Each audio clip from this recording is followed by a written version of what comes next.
makan apa ini? Lobster Kepiting Alaska. kepiting Alaska. Sorry. Sudah berapa sering lihat video saya? Berapa lama dah? Sudah 1 bulan. 1 bulan. Ya.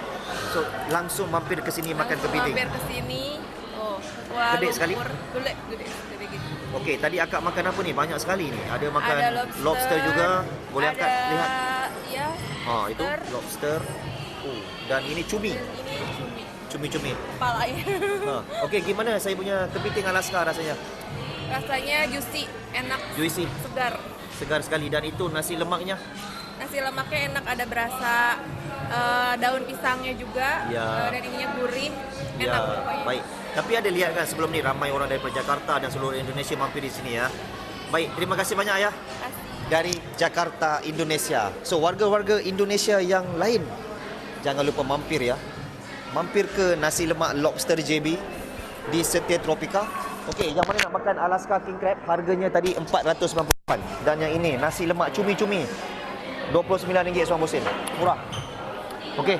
So yang dekat belakang saya ni orang tengah beratur makan Alaska King Crab, orang tengah beratur. Dan ini kita ada table ni.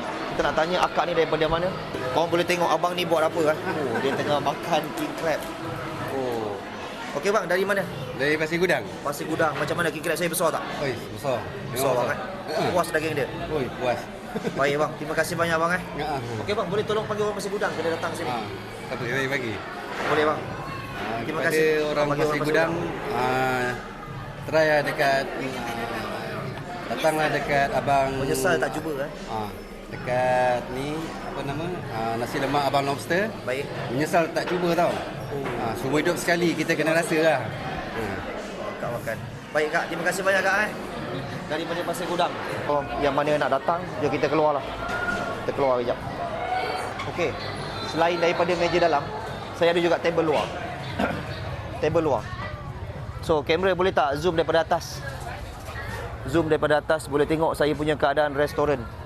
So, dekat sini saya ada 3 buah lot restoran. Lot pertama, lot kedua dan lot ketiga.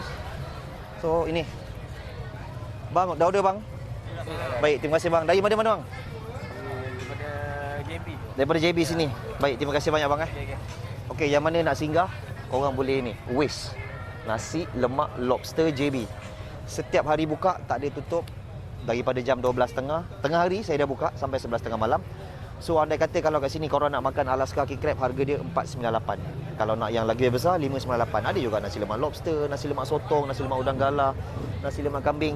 Pergi dekat video-video saya, VTT saya, ada banyak menu-menu saya dekat sini So kau boleh survey dekat video-video saya tu, siap dengan harga. So korang datang